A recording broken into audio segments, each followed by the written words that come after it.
Magandang araw mga kagabay, ngayon po ay August 30, 2024, araw po ng Biyernes. Dibisyon natin sa kamahal-mahalang puso ng ating Panginoon.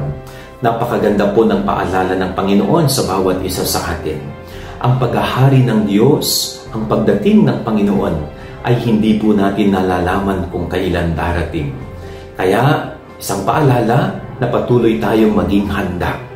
Ihanda natin ang ating sarili, ihanda natin ang ating puso at isip upang anumang oras dumating ang ating Panginoon, tayo ay handang sasama sa Kanya.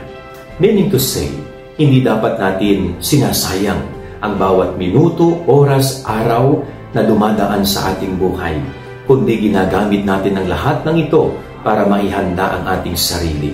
Yan ang ating gabay aral niya maghapon. God bless po sa inyo lahat. Pagpalain kayo ng Panginoon.